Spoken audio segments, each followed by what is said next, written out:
what happened though was at 2 o'clock, when you were the best, you didn't have to go on right away.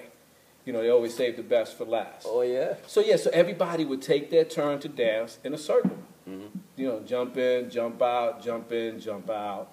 And then, you know, it would always end with the best at the time, you know. Oh. Yeah. So, you know, like I said, there was, you know, when I was going out, there was Hector and Johnny. They were the ones left for last. And then it was Louis and Dee Dee. You know, Rubber Band, I used to see it once in a while. Mm-hmm. And when I went out, when I started going out, Rubber Band was like fading. Mm-hmm. So when me and Enoch danced, Rubber Band wouldn't even get on the floor at that time.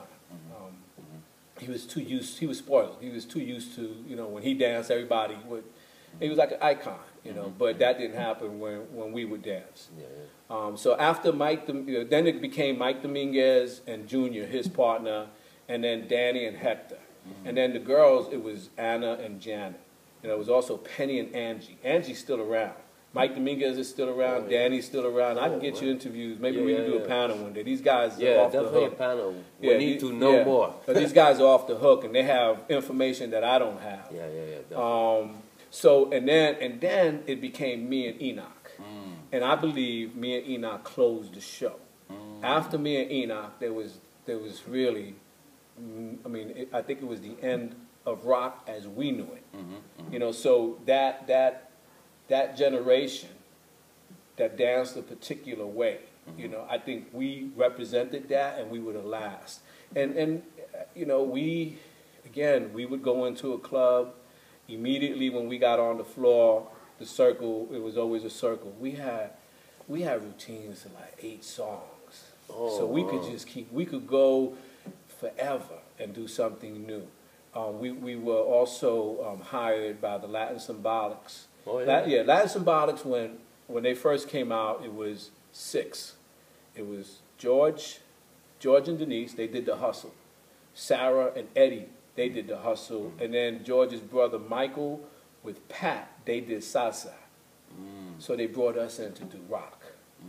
So we went on, you know, we would go on tours with them. We did Cornell University. We danced, which was a highlight for me. One time, what happened was with Cornell University, we had done clubs with them, and our stuff was fast-paced. They called us Burning Energy. That's how they introduced us, as Papa and Enoch, Burning Energy. So we used to dance to, we had a routine to Just Begun, I Can Feel It Jones, It's a New Day, Give It Up and Turn It Loose. And they loved those routines. But when it came to Cornell, we decided to do a slow song called Hang On In There Baby. And they got really pissed at us. How are you going to do rock to a slow song? And we were like, don't worry about it, we got it covered. They were worried. We was on the bus, we were sleeping, they were talking about us in the back, how we going to fuck this up, you know. We was like, we don't care, you know, we know what we're doing. So I remember they called us on and they said, you sure you don't want to change the routine? No, we don't want, we want to do it to this.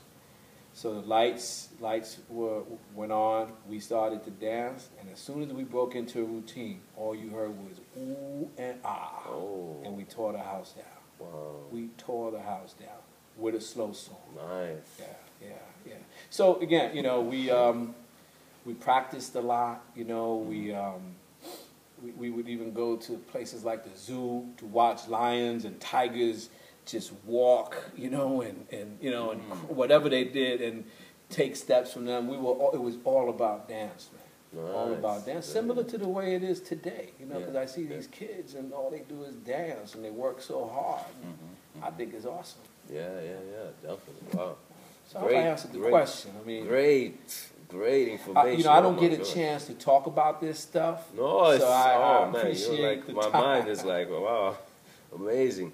And it's great for our audience, so finally, because like I said, that rock period is so amazing. There's so much stuff that happened there. And yeah, I call it the disappearance of a generation. You know, and it's all because, see, there was no real opportunities for us. You know, we really couldn't make money. You know, I remember doing you know, I did the Reflections, I did the Leviticus, I even danced for Barry Gordy and Motown. Oh. Yeah, they had a private party, and me and Enoch, we performed for Barry Gordy and his people, yeah, at a penthouse on 59th Street, Plaza Hotel. Yeah, Oh, it was no wow. joke. Yeah. But it wasn't enough, man. You know, I wanted to be a star, but you know, the stars weren't aligned. So I think what happened, what I did was I said I got to do more. Yeah, So you know, I went back to school. What happened? Actually, my partner got into a relationship, and she didn't let him dance anymore. So I didn't have him. So I tried, you know, I danced a little bit, but I couldn't find nobody, you know, to hook up with. So, you know, I ended up, you know, I would dance once in a while, but I was sort of like fading out. You know, I remember going back to school. I went back to a business school to learn accounting, which was, you know, bullshit. But I did that for a little while. Then Willie Estrada came and asked me if I could be his partner, because he had started dancing. And I thought rock was dying, you know, so I said, you know what, I don't, you know, I got nothing to lose, I'm not doing anything, let's go. So you know, I showed him a routine, we did a couple of shows, we did okay, but it wasn't the same. You know, there was no competition, it was almost like rock died, at least as far as I saw. So I went back to school. Enoch went into a relationship. Mike Dominguez was, he became a boxer. He fought in the Golden Gloves. Oh, wow. Yeah, then became a pro boxer. Danny got a job with the Board of Ed. You know, he got a good job. So he couldn't hang. We used to go out 7 days a week. There was a club for Sunday, for Monday, for Tuesday, for Wednesday, for Thursday. Way. Oh, God. Wow. Oh, I mean, That's it was good just, times. yeah, they had contests in most of these clubs. Yeah, it was a great time. But you didn't do nothing the next day. You come home 6, 7, sometimes 8 in the morning, sleep the rest of the day, then go back to the club. So we all moved on, and it seems like we all moved on and got our stuff together, almost like at the same time, you know? So, and then the music changed. That's the big one. Yeah, That's the big one. We're back to the music. Okay. So now we're gonna have to talk about that. Okay. I wanna know about DJ, how they used to play, and you know, did they play the whole song? Did they mix? Okay, in your times, you know, what you've I'll seen. do the best I can. And tell me like the songs and all that. Okay, back in the day. Also, I wanna know if there was block parties where in the Bronx, in the Manhattan. Block parties were, you know, that was. I remember even being, you know, 8-year-old kid and them having block parties. Block parties been around forever. Wow, nice. You know, that they shut down the streets. You know, they bring in a basketball court, music, and you know, dancing has been around forever, man. You know, maybe not rock, but you know, forms of rock. I mean, how did you know, rock develop? You know, where did it evolve from? You know, there's something before. Definitely. You know, my whole family danced. I had an aunt. Oh yeah. Who you know, when I was 6, 7 years old, I used to stay over her house, and she had her teenage friends over. It was my grandmother's house. I'd stood over, and she'd have her teenage friends, and they all danced. Nice, you know, nice. so. But going back to the DJs, you know, let me see. There was Alfie, there was Spike, there was Cabeza, Jelly Bean also was back from those days. No wonder, because he plays some real dope stuff. It sounds like rock to me. I heard a lot of. Oh, tracks. if he wanted to play rock, I mean, I'm sure he's got it all. He's probably got more than anybody else. Jelly Bean danced. As a matter of fact, he did. Yeah, we went to the same school. Jelly Bean hung out with us for a little while. He was with our crew, and he would come with us to practice dancing. And he did for a little while, but he was a real good student, so he went to school. We used to dance all night, so he couldn't keep up with us. He also DJ'd, so he kept with the DJ, and now you see where he's at. Yeah, you know, my man did Wow. well. But so the DJs back then, you know, like it was all vinyl. There was really you just, I guess, mixed. It wasn't, you know, 2 songs together. It was real simple. You play a song, and you play the whole song, and you mix the next song to that song. So there's not, you know, it's not like you put it on, you know, take it off, put on another record. No. So it was a continuously absolutely. sound. Continuous. Okay, that's what I wanted to know. Right. So And then when the club started, they played regular dance music. And they played that for a while, to probably about 11 o'clock. Then they played the rock. Oh, wow. Then we got down. It's funny because we were talking, I was with Danny Rodriguez. This was when they did the Cynthia Rose and Nicole, when they did that seminar, that week-long seminar, Street Style Dance. Danny presented with me. And we were talking, and he was like, yeah, man, I remember we'd be rapping to a girl and really getting in the mix. As soon as they played rock, I'll be back, and just to the dance floor. Ran to the dance floor and got our groove. And they would play anywhere from 10 to 15 records in a row, back to back. So we got our groove on. I mean, it was nonstop. It was as high-powered of dancing that you can get. And that's when we would do the circles, take turns, burn each other, dance against each other. Way different than now. There was not that disrespect. I mean, you would find that once in a while, but it wasn't accepted, Okay. So it was looked down upon. So you couldn't, if you did it, you got away with it a second, but then you were off and you didn't do it anymore. That was just sort of like a code. You don't disrespect, one like that.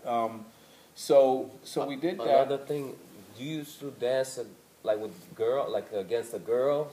Yeah, because there were girls that were very competitive. They were great. Oh yeah? Oh yeah, they were great. They would come in, they would take us on. But again, it'd be like me and my partner dancing and her partner dancing. Oh wow. So that's the way we was. And I mean, you would shake hands and all that, or was it like we were all you got friends. it or something like that? No, we didn't go. We were all friends, man. Wow. Yeah. It's just it's like, yo, Pop, you got it, or Angie, you the shit, Mama, we nice. just gave each other respect. Very nice. It wasn't none of that. It wasn't none of that humiliation stuff.